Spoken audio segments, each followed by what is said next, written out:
Hello. Today in this class we are going to cover introduction to big data and introduction to Hadoop. So let's start with the introduction to big data. So what exactly big data means? Big data, as name suggests, is big. Big thing is big volume. So nowadays there are a lot of social networking like Facebook, Google Plus, Twitter, LinkedIn, which is every day generating huge volume of data. Facebook alone each day generates 10 terabytes of data. Twitter generates 7 terabytes of data each day. So this with the data is being generated every day is in volume is very huge. So in volume how much exactly? So like we'll say previously the data was maximum is considered in gigabytes, but nowadays data is generated in terabytes to petabytes, and sometime in future it will reach to zettabytes.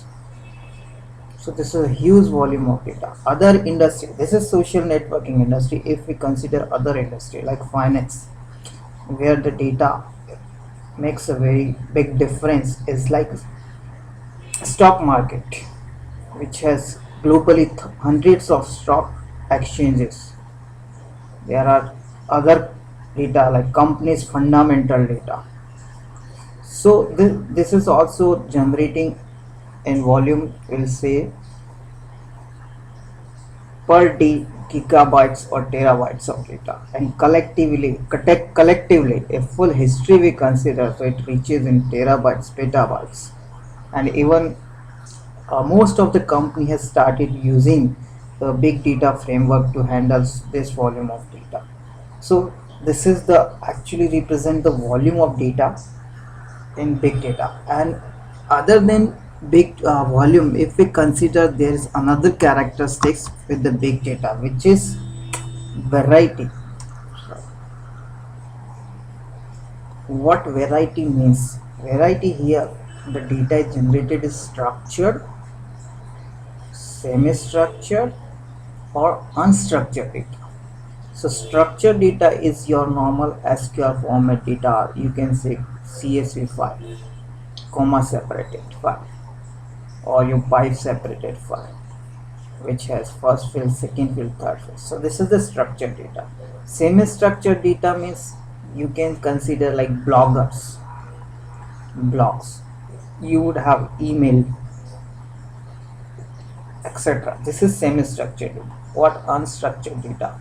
Your audio file, your video file, your images, these are all unstructured data. So if you see in healthcare industry, a lot of images are being generated, like patient data is there. Even you upload the images on social networking site, you upload videos on social networking site. So this is all unstructured data. So processing this unstructured data is also difficult, and structured data, semi-structured data. So this represent variety of big data. There's third characteristics of big data, that is, we'll say, velocity. Velocity, as name suggests, well, how fast is data is generated. So as you know, there are every moment you have Facebook is getting lot huge data. At the same time, every day stock market opens, so huge volume of data is generated. Every day medical industry is generating huge data in every moment, or in every millisecond or nanosecond. Or other industry, if we thought, or not, telecom industry, your mobile devices, your GPS system, your other security infrastructure on the computer network. So these are all way the data is generated and the speed it is generated is very huge. So overall, if we summarize, so big data has three characteristics. So if we summarize big data, first is volume. This is petabyte or up to zettabytes. Variety, as we have discussed, structured, semi-structured data and unstructured data. Third is velocity, how fast data is generated. If overall we consider nowadays, the challenge here is the data is increasing this way. If I will draw a graph, so data increasing this way day by day, and the percentage of data is being processed is going this way. So overall this gap is increasing. So because of this gap increasing, we are losing a lot of valuable information which is in big data. What valuable information? If you consider stock market data,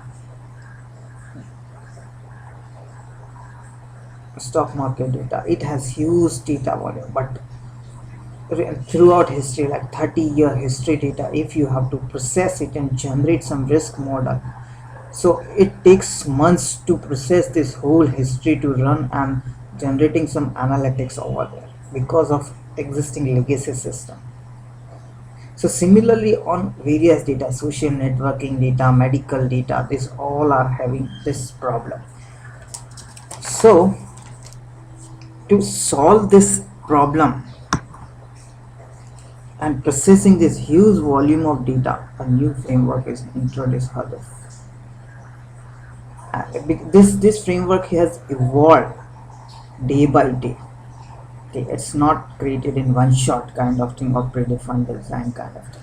Okay, so let's start with our traditional approach, how we were processing previously the data, or nowadays still we are having some traditional approach or legacy approach to process this data. To make it simplify, if nobody knows how to data is processed in normal way, so there are systems which are generating data. This is CRM data or some your ERP data, one system, or we can say stock market feed we are getting, or your patient data.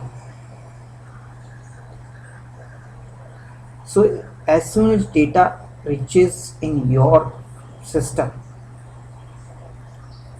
from outside, you have to process it. So you will put some ETL processing over this. So what this ETL framework does, it extracts your data, transform it, and properly normalize this data and store into the RDBMS system.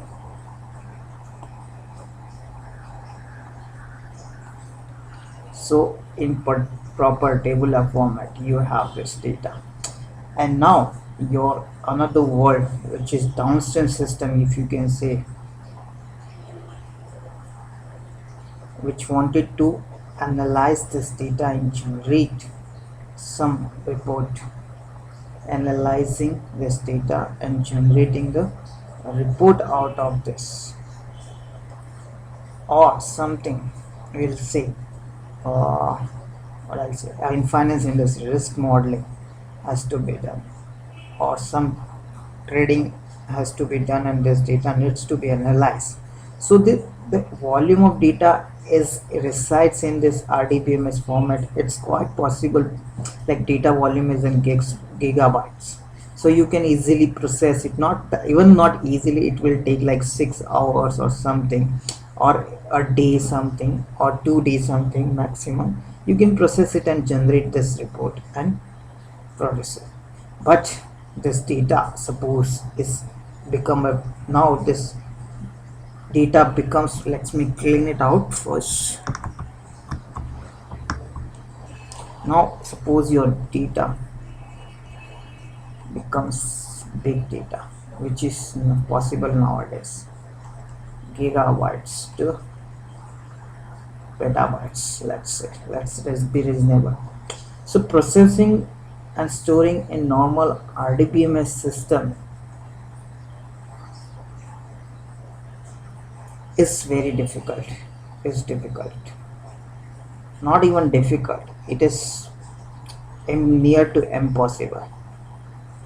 So there are various vendors which are also enhancing this RDBMS systems and trying to accommodate this data into their system, but still they are failing because this is the hardware limit. Okay, so there, as we have seen, there are a lot of challenges. So we'll say, let's summarize what are the challenges we are facing with the big data. In big data, first challenge is here storing. So how do you store this petabytes of data? Because your one machine hard drive limit is 100 gigabytes and you need stores in thousands of millions of gigabytes. If I'll say MGB, millions of gigabytes, it's not possible. So you need a lot of machines to store this data. Let's discuss is how to store with using multiple machine in later session. Second challenge is processing this data. Suppose somehow we are able to store this data, petabytes of data, big data, let's say, but how to process in timely manner? So any competitor will generate report and it produce reports before us, so it is difficult to survive in the industry. So we need some timely solution which can run processes over this and produce report out of this. So this is another challenge. Third challenge here is variety of data. So your existing system might possible structured data can easily be processed. Your existing framework are able to process, but now we are coming with the semi-structured data and unstructured data. So over this we have to write some processes which can easily process this data. So this is third challenge.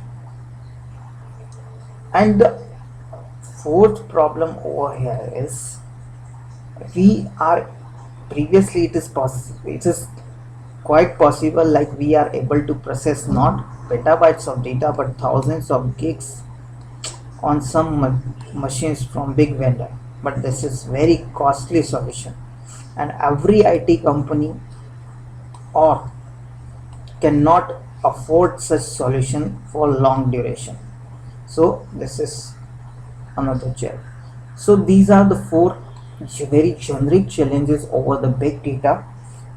So solve this problem, a new framework, as we told, Hadoop has been evolved.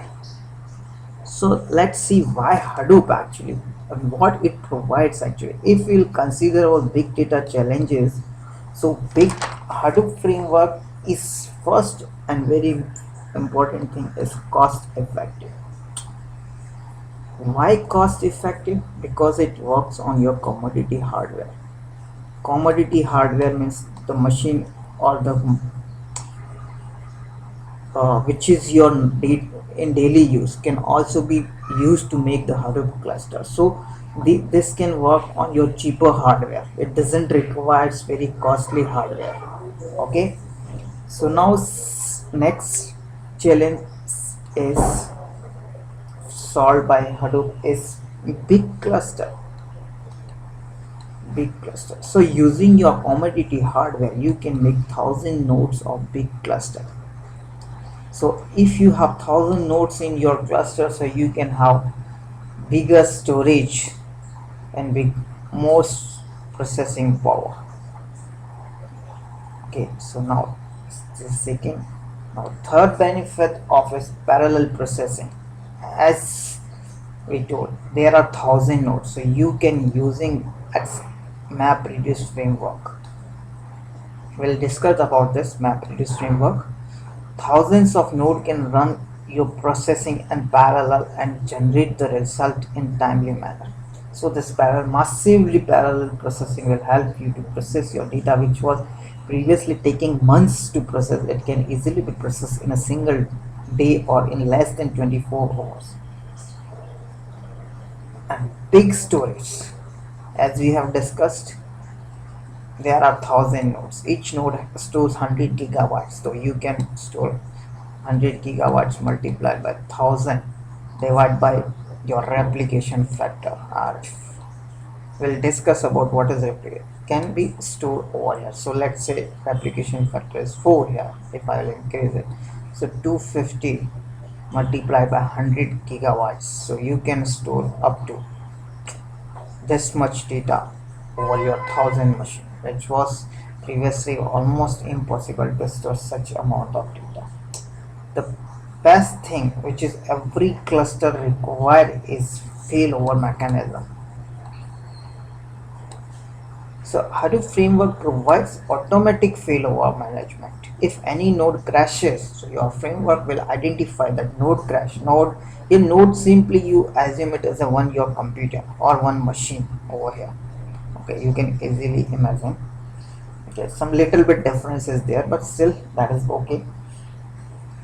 Sixth benefit is data distribution. How to distribute data over this thousands of nodes which are in the cluster. So it is Hadoop framework itself handled to distribute this data over your 1,000 nodes, all your files.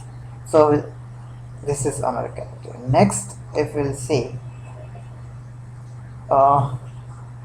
MapReduce framework, as I told, this framework specially designed and will work on Hadoop framework, which will help you to very generic framework which map and reduce. You have to write one map class and one reduce class to process your whole data, and some it's not that simple. You also require some supporting classes, but relatively simple. It's not that complex, but we'll see how actually the API wise is implemented, and we'll do some sample coding in next or later session. Okay, so let me clean it out and see one most important feature of Hadoop framework, that is eighth one. If I'll say moving code to data, what does it mean? This sentence means, so suppose your system previously, and this is your database RDBMS, or let's say S2 is in New York, okay, and your IT systems, or this is, let's say, let me clean it out, this is not proper.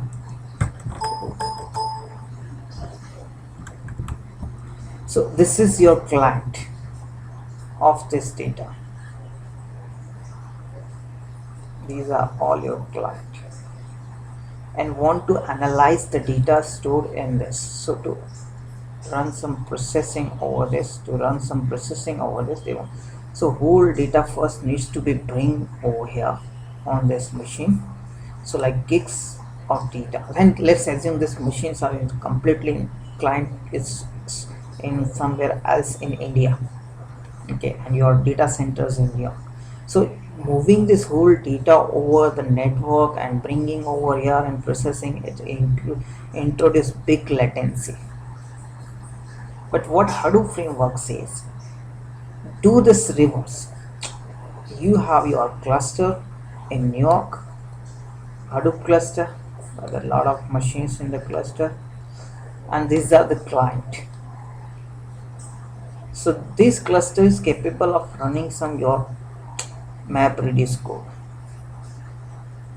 So client will write MapReduce code over here, and sending this whole code over here, just megabytes or kilobytes of code over the network, and start processing over this thing. So this reduce your big latency which is done over the network transfer. So this has been reduced, and this is the another benefit of uh, moving code to data. So now next, let's finish it out. Next benefit is supports heterogeneous hardware, like you can mix up IBM machine, HP machines, Oracle machines, or Intel, whatever. Or you can even configure different CPU configuration, memory configuration. You can make cluster of this different kind of machine in a single data center. Like this is your IBM machine, this is HP machine, this is Intel machine, or this is Oracle machine. So even though it's a different kind of hardware, but still you can make it into a cluster. This is, and the strength is scalable. You can easily introduce new node into this cluster without stopping this cluster. So this is normal J2E compliance features are available over here. So this is all about Hadoop framework benefits. So overall, how Hadoop cluster look like let's say this is your one data center, DC1, and another data center is DC2. This every data center has some rack. Okay, let's take here 2 rack only. This is 2 rack. Okay, and this has your 1 computer, 2 computer, 3rd, and 4. This is same way. 4 computer. This same way 1, 2, 3, 4.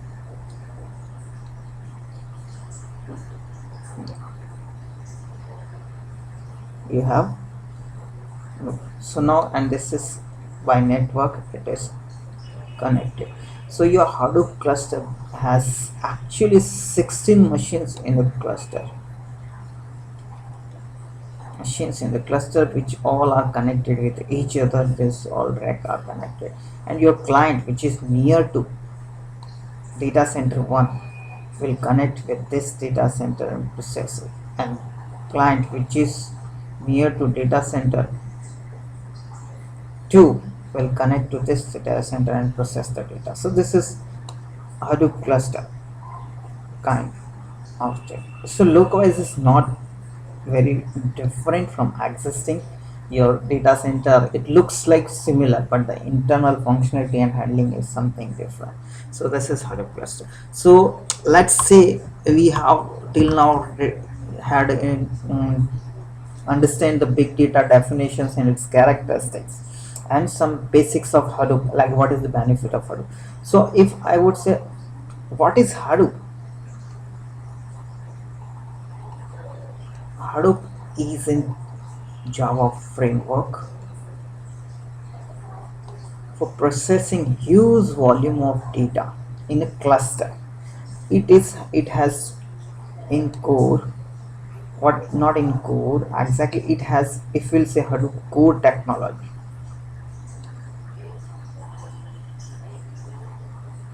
It is 2 part. One is HDFS, Hadoop Distributed File System, okay, and which is basically designed and based on Google File System. So, and the actual paper is published by Google, and after that someone Yahoo developer or architect has read this paper and designed HDFS file system in another some programming framework.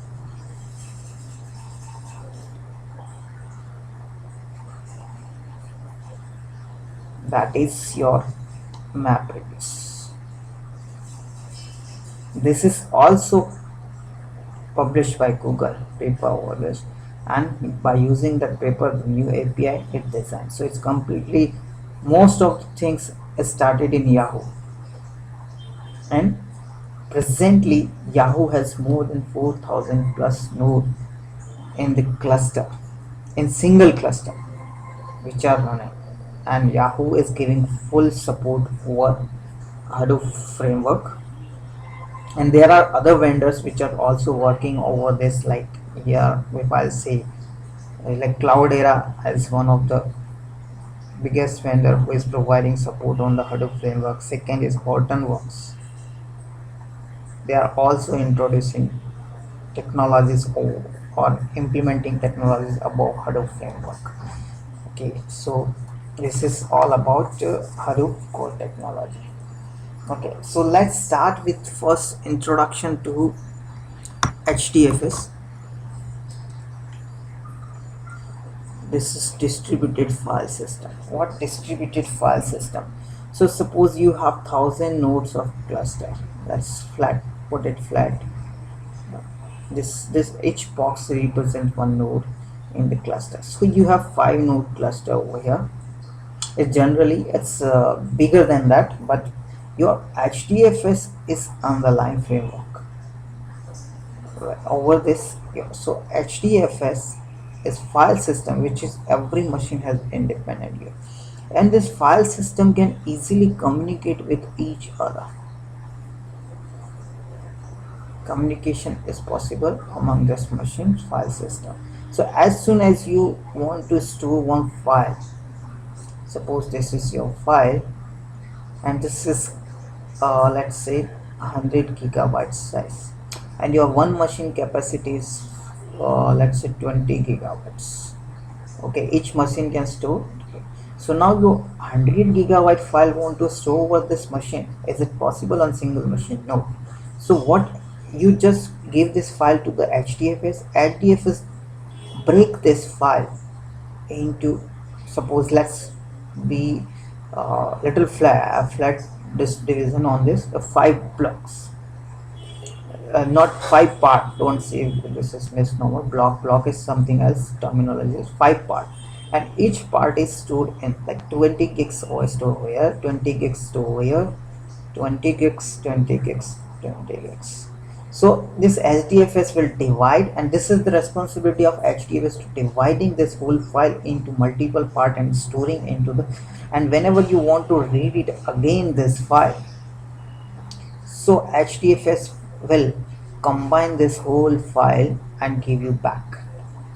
So this is whole responsibility of HDFS. How this work in HDFS framework and kind of thing will see in later sessions actually. So this is all about HDFS file system. This is the main functionality of HDFS, which can connect it with multiple machines. So now let's take the MapReduce framework. This is programming framework. Map and reduce. So as name suggests, you can divide this into two. One is map, another is reduce. So whenever you write some programming or to solve your problem, you have to write one map function and one reduce. It's not necessarily only one map function. You could have multiple map function and multiple reduce function. So let's say, to example, as an illustration, you have this file, you want to process it. Okay, this has multiple lines and this file is quite big, and so you have written one map function. Okay, so this file input will goes to this map functions, and map function will produce out of this key value. As name suggests, it's a map, key and value, okay, for whole file. And what would be the key and value? It's decided by your program, but let's say simplicity here, this key would be your line number and value would be the actual line of this. And once this map has this output, so of this whole goes to the input to the reducer, some reducer framework. And this is actually all.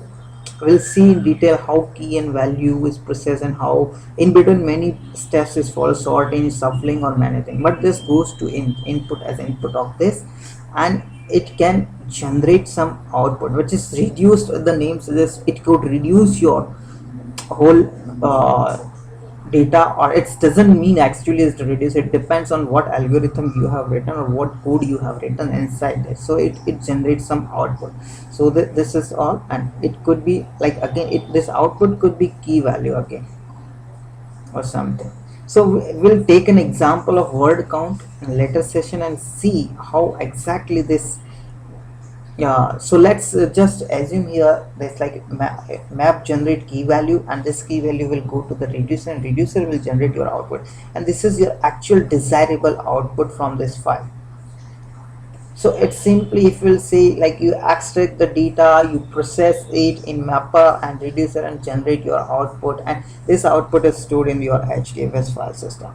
From here you can move it anywhere, like in your RDBMS system or your NoSQL system. We'll see what is NoSQL system or something, or you just keep it in file system or something. So this way its output is being generated. Okay, so this is all about introduction to the Hadoop code, and let me draw one diagram which, like, the all new technologies that keep coming over the Hadoop framework and how it looks like and how it based on. So the base of this Hadoop framework will say this is the HDFS. This is the file system, and over this there is a MapReduce framework.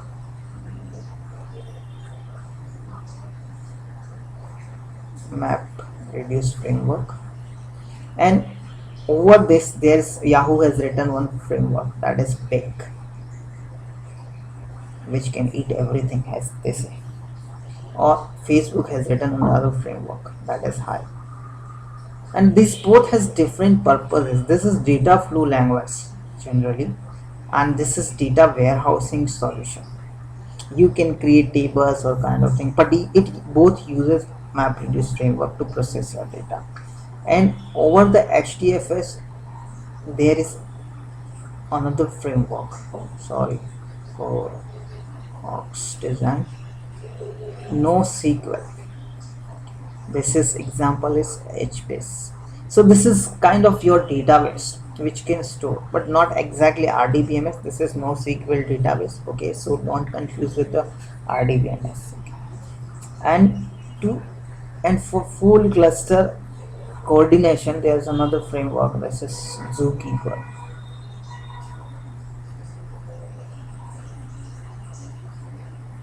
And above this, some to extract data from the HDFS, here it has written some scope framework which reads data from your and can store in RDBMS, or it can read data from RDBS and store in. So it is bidirectional. And there is a Flume, another framework which actually directly connected with your already running cluster servers, which are like social networking web servers or app server. From there it reads log files and process it, kind of thing. So continuous processing is possible using Flume. And all about this you can generate your analytics reports, etc., and recommendation in them. So we'll see, like, there are various applications you can write it. So this guy can see your report, this guy can do some analytics, this guy can do some recommendation engines, like these are all. So this is all it'll say is a Hadoop ecosystem. We'll see in later session about each and every project. Okay, so for today this we are finishing over here. This is, so let me conclude over here. Like, today we have finished the introduction to big data and introduction to Hadoop, and how Hadoop can be used to solve big data challenges in today's environment. So in next session we will go in more depth about the Hadoop framework, and we'll see how HDFS works and how MapReduce framework works. So thanks for listening. We'll see and meet in next session.